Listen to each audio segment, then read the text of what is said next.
We move to Pickens County, where a dog is rescued after someone left him inside of a covered container outside of the Humane Society.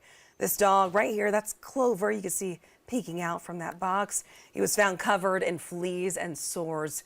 We're told that the pup was also very skinny and hungry. The Humane Society says that there was no airflow inside of that container, and he was left out in the open. Clover is now getting the care that he needs at the shelter.